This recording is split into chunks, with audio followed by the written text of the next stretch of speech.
So we're not going to spend a lot of time on Chapter 3 reviewing cell structure and function, just to remember that, what we're talking about for pathophysiology means there's something happening to the cells. We're going to come back down to the cellular level quite a bit, into the tissue level quite a bit throughout the semester, and remembering how our different aspects of the cell, our plasma membranes, our nucleus with our genetics, or with our DNA, how our organelles are going to perform in the state of disease and in response to different disease processes. So we will go straight into pathophysiological processes, including what happens when a cell is injured, what happens as cells age, what happens when cells die. And this is one of those concepts. Again, my exams are not cumulative, but we're still going to be talking about hydropic swelling, reversible and irreversible cell injury throughout the entire quarter. It's still going to come up week 10 in terms of me saying, okay, well, there's going to be this reversible cell injury that occurs in response to this disease state, right? So this stuff that we introduce early on, it's just the fundamentals that apply to disease states that we talk about for the rest of the time. By the time we get to week 6, 7, 8, we don't really talk about the physiology as much anymore. I'm giving you the physiology now, and I'll just refer back to this and say, this is something that causes hydropic swelling. And then you're supposed to understand what that means at that point. So this is a really, really fundamental thing, is what happens when things start to go wrong. Let's say you start getting oxygen to a tissue. There's ischemia, there's hypoxia for some reason. We're going to see a lot of reasons for hypoxia and ischemia, right? The first thing that happens is that cell loses ATP. You're no longer getting oxygen. You can no longer undergo cellular respiration. Your old friend. I know you guys love cellular respiration. It's your favorite thing, right? You can no longer complete cellular respiration. Therefore, you can no longer create ATP. Therefore, your cells no longer have energy. Therefore, pumps stop working. We're going to invoke our old friend, the sodium-potassium pump, because even though we learned him on the neuron, he's all over the place. He's everywhere. Right, so you've got sodium, potassium, ATP, ACE pumps. They require ATP to pump sodium and potassium in the correct direction so that they are creating gradients on the correct side of cells. What happens when that fails? You lose ATP. You get a buildup of sodium on which side of the cell, inside or outside? Inside the cell. Where does water go? To stuff. It goes to that sodium. So now there's a bunch of sodium inside the cell. What's going to happen to it? It's expanding. Exactly. Excellent. I want to high five you. High five from afar. Boom. Okay, and that's the basis of hydropic swelling, is failure of pumps to pump where they're supposed to pump, failure of gradients to be going in the correct direction, water coming into the cell via osmosis and expanding that cell. And that is a reversible cell injury. If we can restore oxygen and ATP, let me finish the statement, then I'll get you. If we can store oxygen, return ATP, get the pumps working again, we can return to normal. Reversible cell injury. Okay, yes, question in the back. Yeah. It's just repeating what you said about, like, you explained it so well. Failure of pumps to pumps, failure of the gradient, like you said it so good right there. Thank you. Yeah. Yeah, no, I am saying things quick. I'm going to pause for a second. Initially, yes. So the question was, is all reversible cell injury, or is all hydropic swelling reversible? Technically, yes. If circulation is restored, if oxygen is restored, this should be reversible. What we're going to see is, first of all, there's other causes of reversible cell injury. Hydropic swelling is not the only one. Here are some other ones. And then we're going to get into irreversible cell injury. At what point do things break down to the point where we cannot recover that cell from them? Remember, a cell is a cell. You can lose a cell in most tissues and be okay. You have backup cells, right? There's more than one. It's going to be by volume how much of an impact it's going to have on your health. So here's some other reversible cell injuries. Intracellular accumulations. There's going to be a lot of mechanisms that cause intracellular accumulations. What this means fundamentally is something in the cell has stopped its ability to metabolize or clear a product of that cell. So in your liver, for example, part of the job of the liver is to metabolize fats. Picked up from the lymphatic system, delivered to the liver for processing. If your liver can no longer metabolize that fat appropriately, it may accumulate fat molecules within the cells of the liver. Yes? Something in the cell has stopped metabolizing for some reason. It's unable to clear it, it's unable to break it down for some reason. Part of that could be genetic. So remember, the genome determines the proteome. Did we get that one on the prep questions? Did we figure out what it meant? Kind of? What's it mean? What's it kind of mean?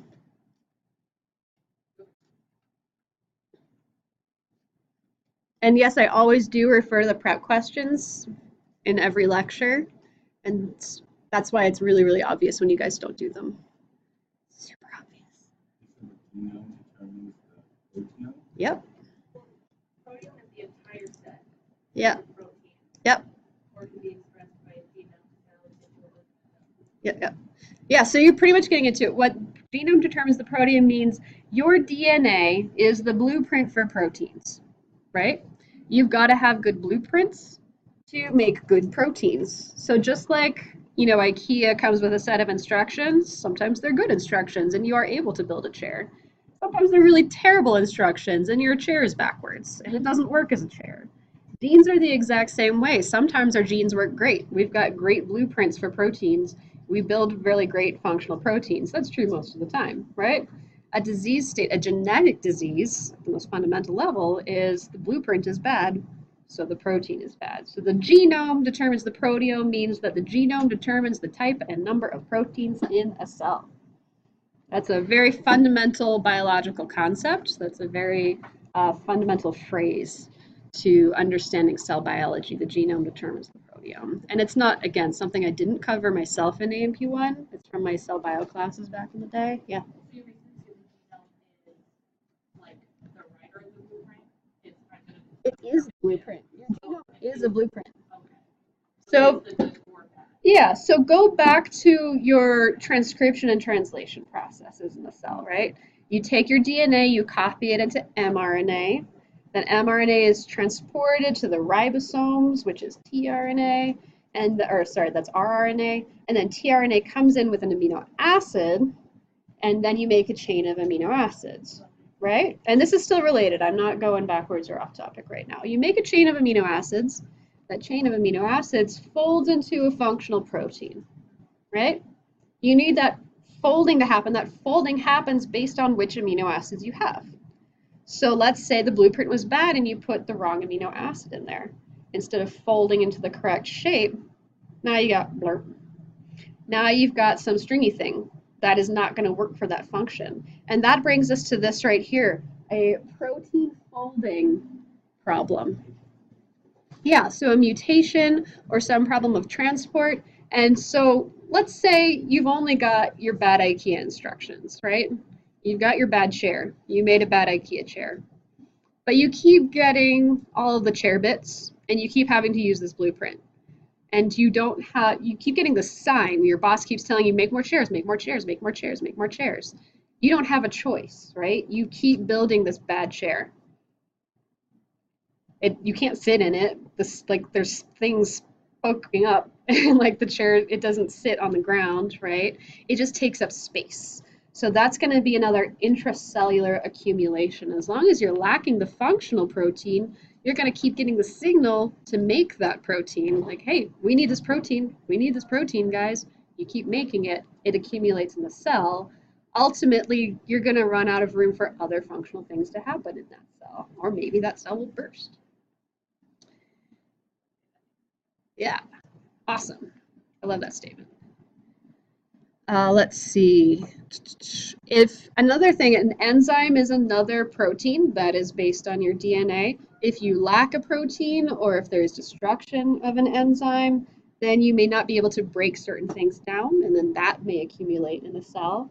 So it's not the protein that's accumulating, it's the thing that this enzyme is supposed to break down that's accumulating instead. That's another intracellular communication. And then ingestion of indigestible materials. A great example of this, we're going to go into the lungs. We're going to look at those like alveolar macrophages, the dust cells in the lungs. If you inhale something like, let's say, asbestos, that gets down into your lungs, hopefully not, but if it does, your dust cells may try to consume that. They can't break that down. They can't metabolize it. They can't excrete it. So it's just going to accumulate in that dust cell. And over the span of your life, or however much asbestos you accumulate, it's going to inhibit the activities of that dust cell. And you're going to have fewer and fewer functional dust cells. Okay, so far so good? Doing good. So accumulation of silicon dust, silicon or asbestos, same deal where we can't get rid of it functionally. Fatty liver being that that fat that we couldn't get rid of within the liver and we cannot metabolize it.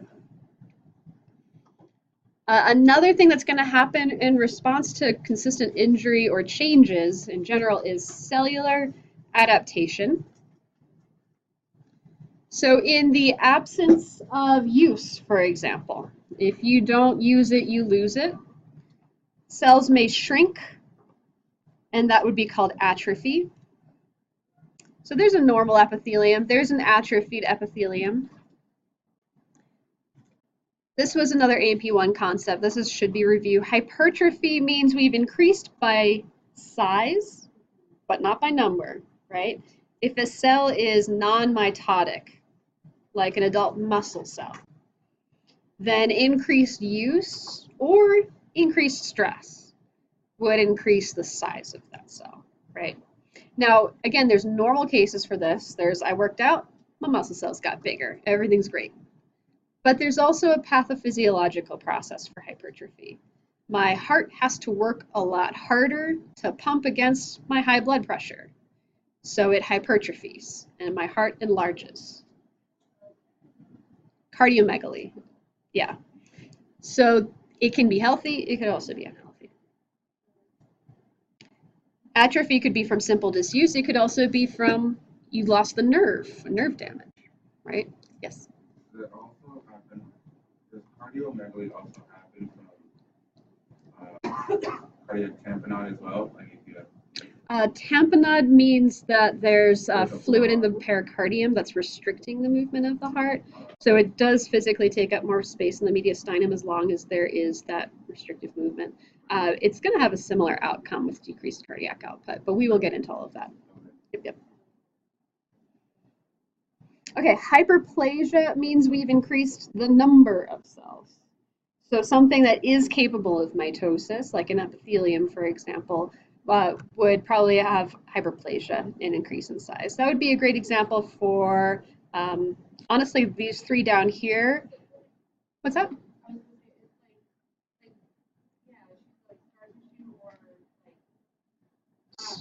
Like psoriasis, where they get like the Yeah. buildup of skin. You could make an argument for that. I would look at the pathohistology for that.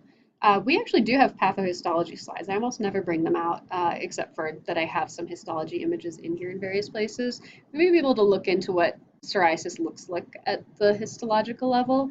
I'm imagining there could be hyperplasia. There's probably just generally a larger number of them. It may also be disorganized growth, so we could see if there's a dysplasia there as well.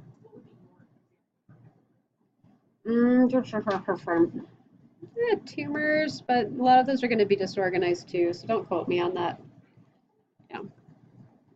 It depends on the tumor. A lot of these you would consider precancerous. These guys down here, especially these two, you would consider precancerous conditions. So metaplasia, what metaplasia means, and I do have actually examples for all of these coming up.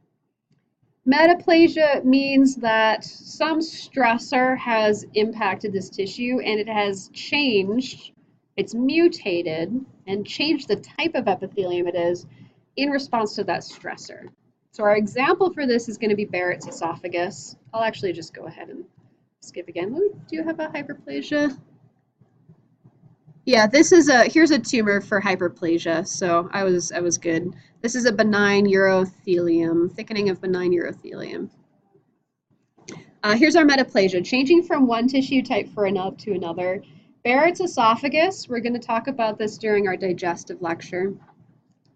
Barrett's esophagus is when somebody has very frequent acid reflux. They're getting very, very frequent heartburn. Does anybody remember what type of tissue you have in your esophagus? What type of epithelium? It is squamous. Is it simple or stratified? Stratified. Is it keratinized or non-keratinized?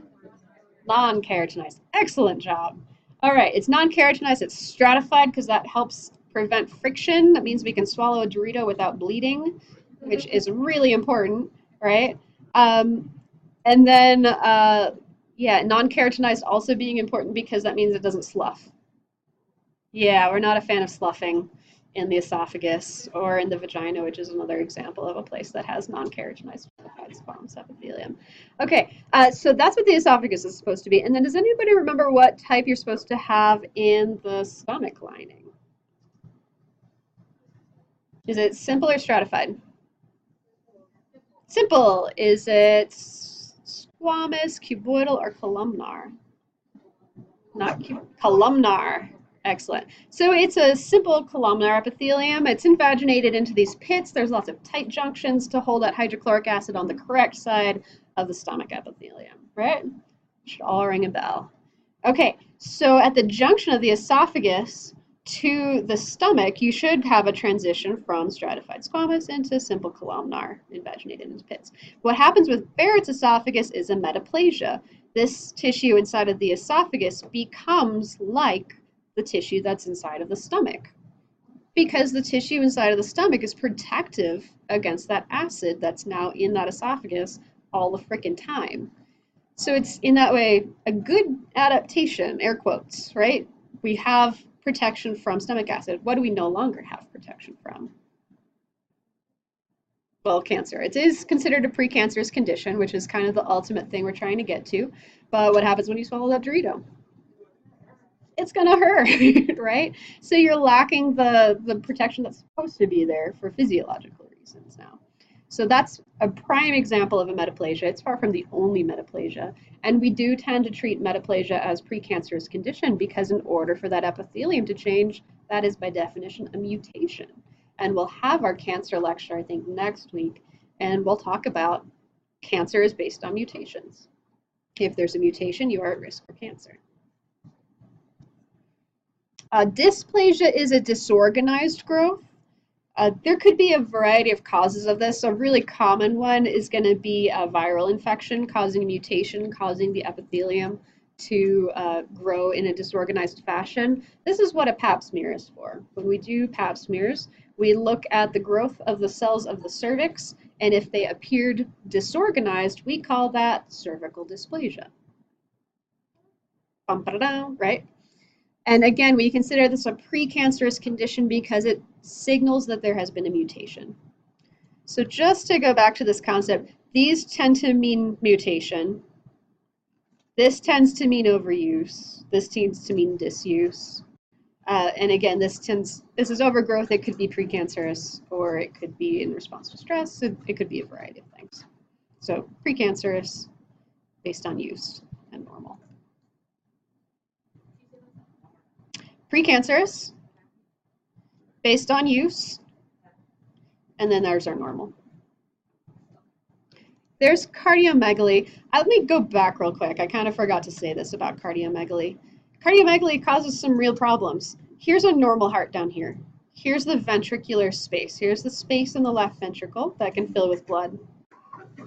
Now when the wall thickens, here's the space in the ventricle that can fill with blood. What's that going to do? It's going to decrease your stroke volume, which is going to decrease your cardiac output. Yes. And you got to some vocab that's very close to what I just said, so good job.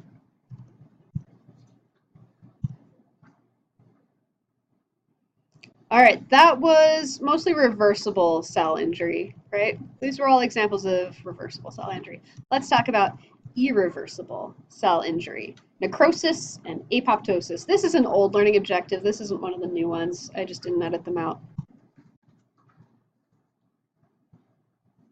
Okay, necrosis is irreversible cell injury. What happens to your cells when they completely die? When we don't restore blood flow, when we don't do something about the cellular accumulations, when we don't improve our, blood pressure and let the heart beat more easily, all that stuff. If we don't restore things, we'll have irreversible cell injury, which is necrosis. There's a lot of different kinds of necrosis. We're going to categorize it mostly by appearance, and that appearance is going to be based on what type of cell died. Did that cell have a lot of fat in it? Did that cell have a lot of liquid in it? That's going to determine the appearance of the lesion that appears after tissue necrosis. So lots of yummy pictures. Yeah.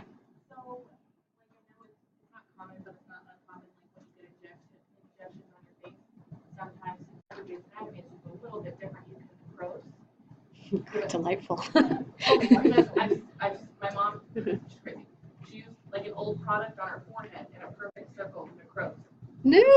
How much necrosis? Did it eat through the skin? Did it eat through the bone? It fell off, and then she had a little scar, and then it was gone.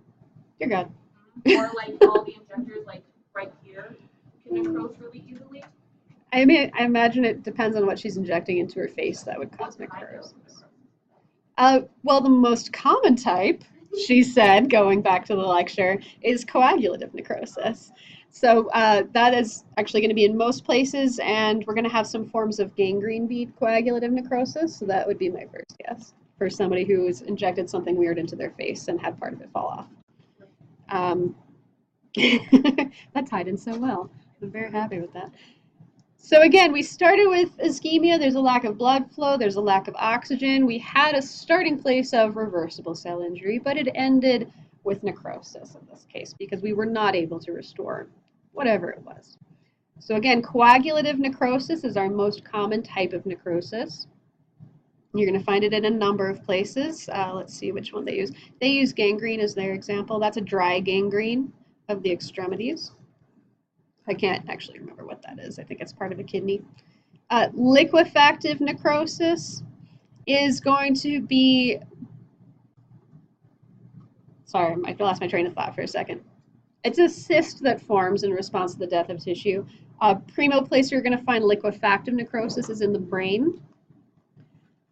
We're going to see liquefaction in part because of the enzymes that are present there at the time of necrosis, right? They're going to have lysosomal enzymes that break things down quite far. I have actually been able to see liquefactive necrosis in the brain before on an autopsy visit, which we should talk about at some point, but not during the recording.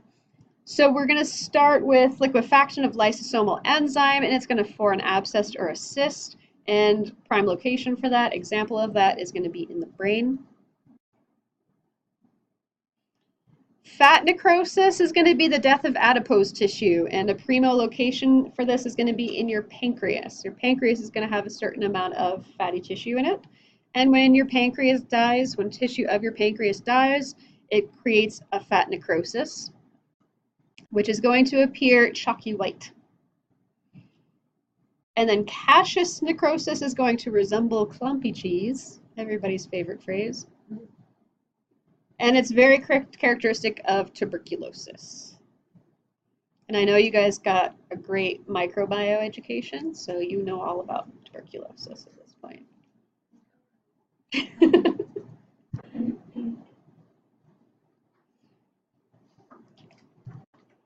Now, gangrene is a form of necrosis, and it actually fits into our other categories. There's dry gangrene, which is you're going to find on extremities, for example, and you're going to have a characteristic appearance of black, and there's usually a clear border between dead tissue and living tissue. And that is, again, a form of coagulative necrosis. There's also wet gangrene that's a form of liquefactive necrosis. Oh, I know. I get the best pictures in this class. Don't worry. Usually I try to warn you. Yeah, they're not alive. No. They're gone. Yeah. They are gone. All They- of them. All of them. They have ceased to be. They are an unperson. Okay, it's a form of liquefactive necrosis. So gangrene can be different types of necrosis. We will typically find those in the viscera, internal organs, and then gas gangrene. Again, I know you're really strong with your microbiome, so you know about anaerobic bacteria that can form gas metabolically. So in this case, we have these bubbles of, I want to say liquefactive again, I'm not entirely sure. So that's actually muscle that's liquefactive and poking through the skin. Clostridium difficile, for example. Yeah. Okay. So necrosis is as a result of something external impacting it. It could be toxic, it could be ischemic, it could be hypoxic, it could be physical, mechanical injury that killed those cells irreversibly. Apoptosis, and again, this should be a review content for you. Apoptosis is the death of a cell as well, and it's irreversible, but it's physiological. Your body decided that cell's got to go, right? It's in response to an injury that does not directly kill the cell, but triggers an intracellular cascade, activates a cellular suicide, air quotes, response. Yes? Isn't it not always injury? It's not always injury, you're right. If we detect mutations, would be a great example of when we would have apoptosis physiologically. If the cell's internal mechanisms are working, but there are mutations detected, then we may trigger apoptosis before the cell cycle, before mitosis begins. Doesn't it happen in utero? It like can. The formation of fingers, isn't that Yeah. apoptosis? Yeah, there's some apoptosis in embryology so that we don't have webbed fingers. Absolutely, correct. Awesome. Did you have an embryology class? Or good job. Okay. The cool thing about apoptosis, since it's physiological, it does not cause inflammation. Necrosis will cause inflammation. Where the death of the cell, that cell bursts, the contents of the cell are going to act like chemical signals, like our cytokines and chemokines that we talked about earlier, that bring immunological cells to the party, right?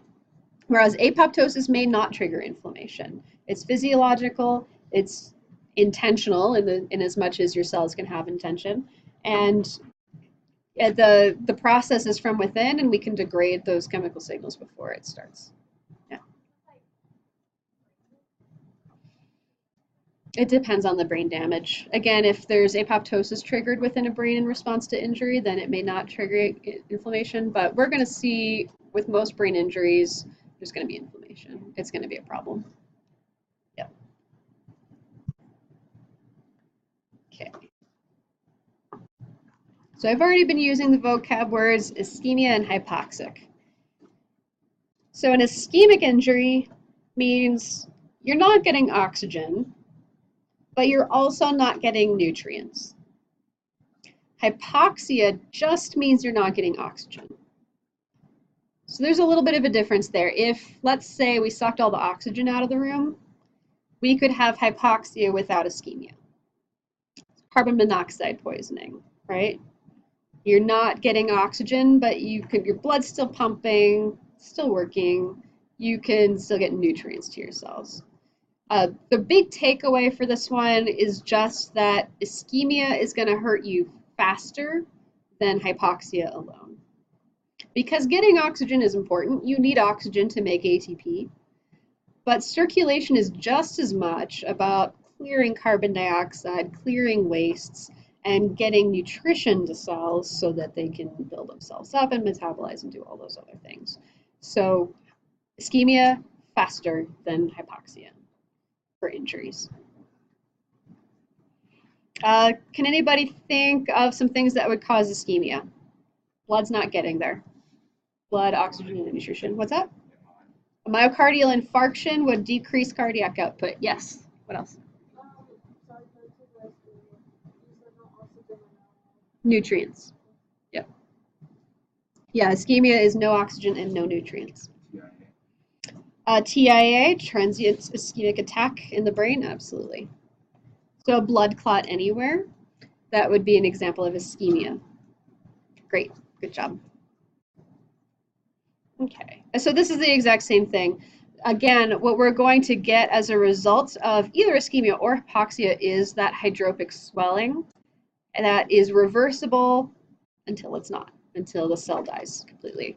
Let me see. There is some stuff going on in here. I think it's right here. So ischemia. Let's talk a little bit more in detail about what's happening within the cell to cause our ischemic breakdown of the cell. What's actually going to lead to the death of a cell during ischemia? So you have low oxygen, which means you have low ATP production. We've covered that part. And we've covered that we're going to have a failure of sodium-potassium pumps, and that's going to lead to osmosis coming into the cell. Water comes into the cell and it starts to expand, right? We're also going to have decreased synthesis of phospholipids. We're going to, and that's going to lead to problems with the plasma membrane. You're also going to have, in addition to cytosolic sodium, you're going to have cytosolic calcium. And calcium can actually cause some problems of its own. It can cause some damage to the cytoskeleton.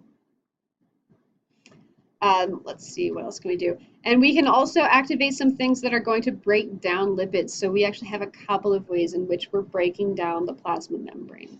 Eventually, this leads to what we call cell lysis. The cell bursts open and lyses, right? That's all very bad.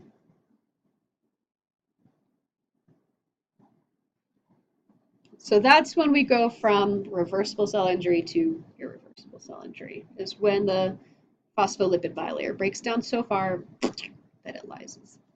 When the cell membrane starts to deteriorate, that's when it's irreversible. Again, I think there's a stage between deteriorating and deteriorated, but I can't say like, think, here's the spot. Right. Yeah.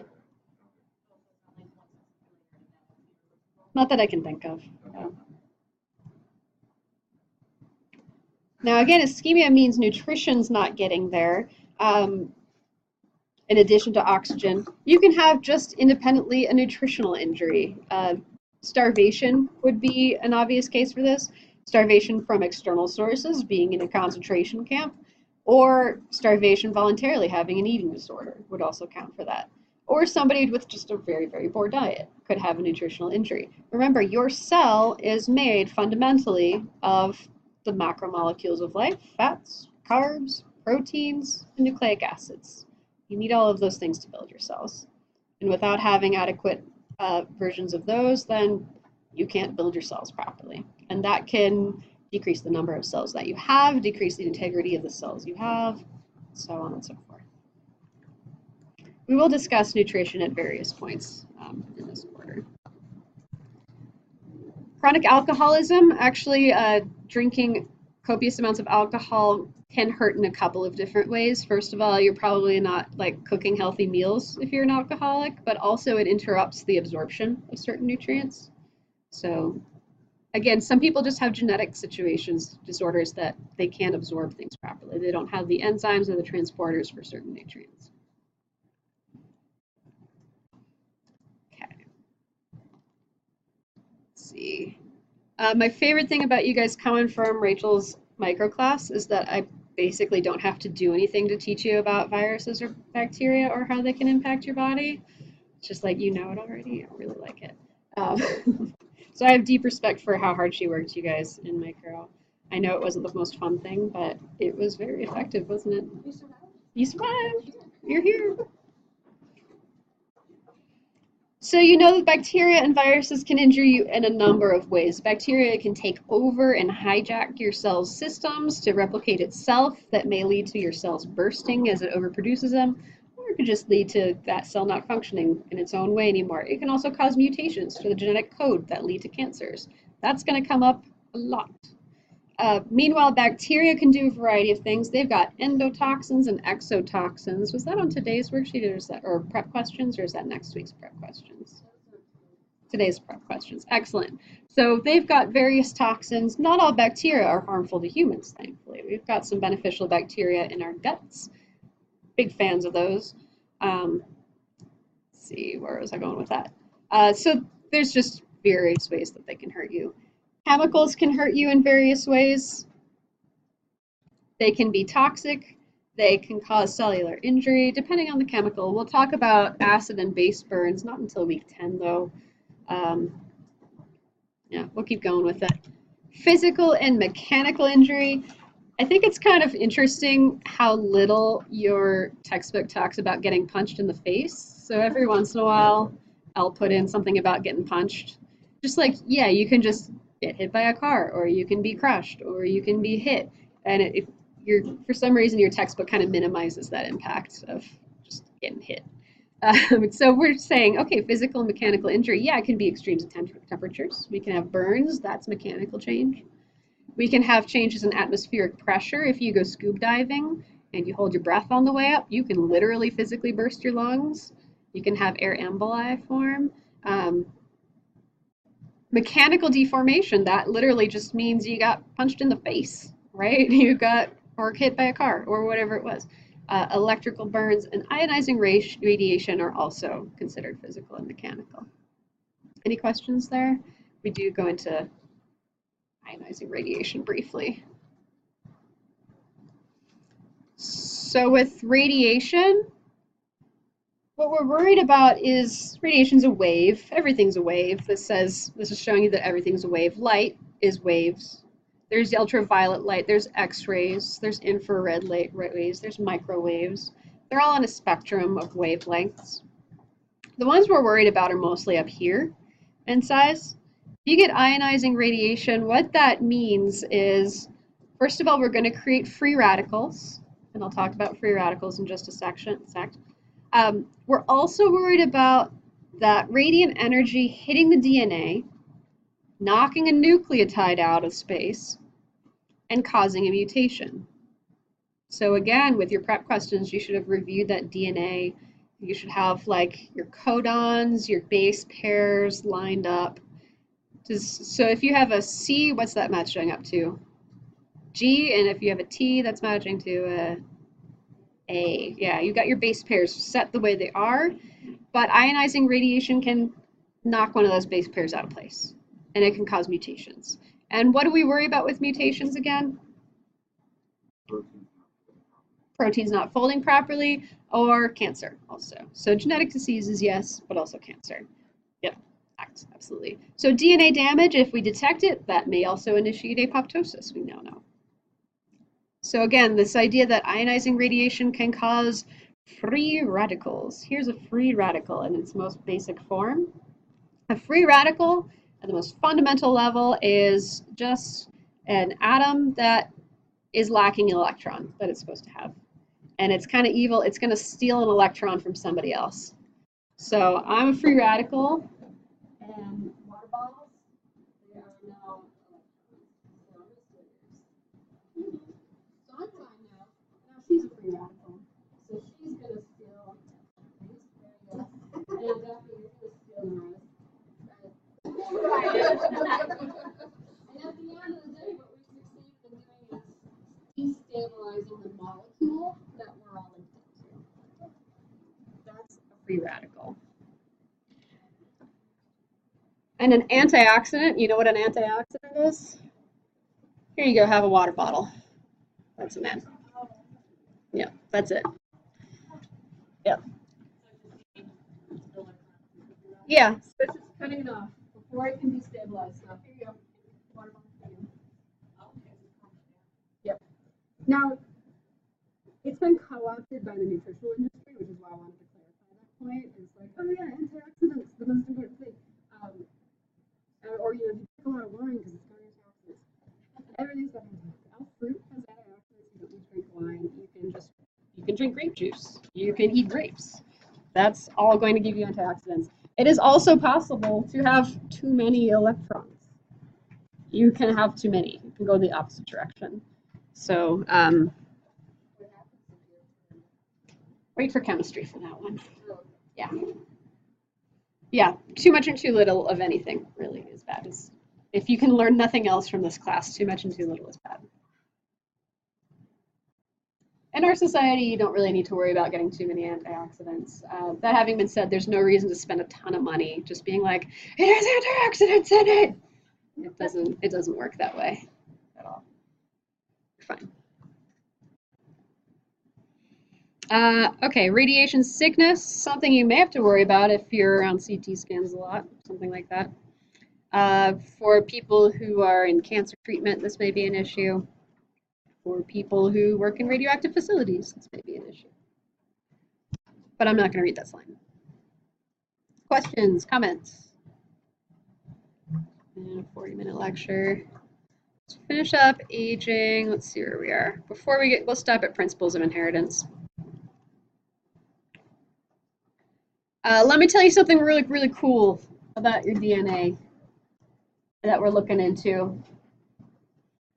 So your chromosomes, remember, your DNA's got a couple of forms. When it's loose, it's called chromatin, and then it wraps up into a chromosome when it's time for mitosis, right? So something scientists have discovered and determined is that at the end of each of your chromosome, you have these variable regions called telomeres. And every time you undergo mitosis, the telomere shortens a little bit.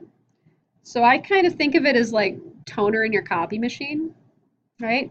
You can make a copy, you can make a copy of a copy, you can make a copy of a copy of a copy, but eventually you run out of toner, and then you can't make any more copies. You're done.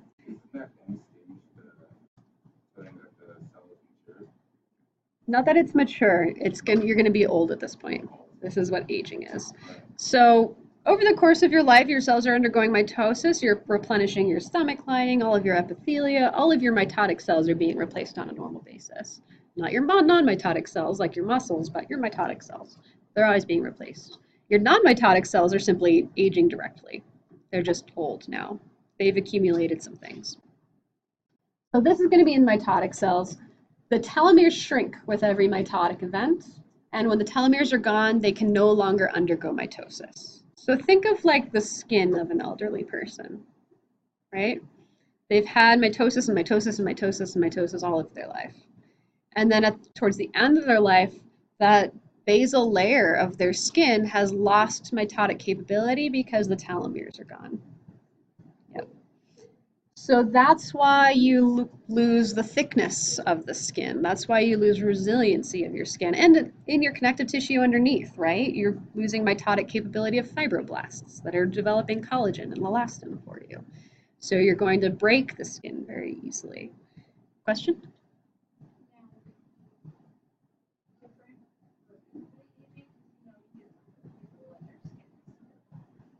Right. Well, it depends on a lot of factors. It depends on your nutrition over a lifespan. It depends on your UV exposure over a lifespan.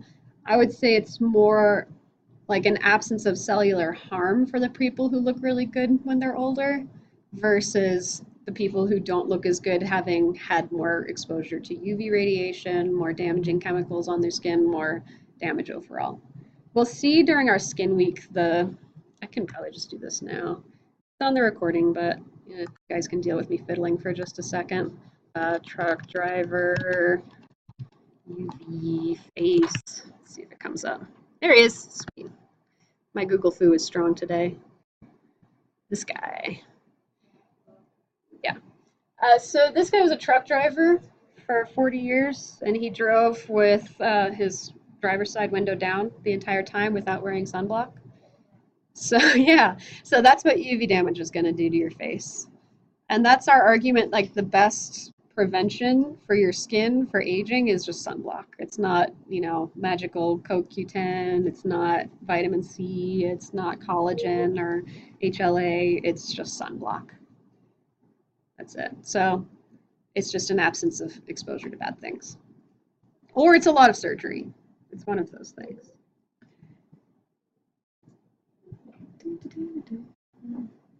Okay, so running out of telomere means running out of mitosis. You're all done. You finished. At that point, you lose regenerative capacity, healing capacity, and that's the point where things start to break down. You maybe maybe there's going to be bleeds. Maybe there's going to be bruises that don't heal. Maybe there's going to be breaks that don't heal, ulcerations, things like that. And I'm just thinking in terms of skin. This would work in any system.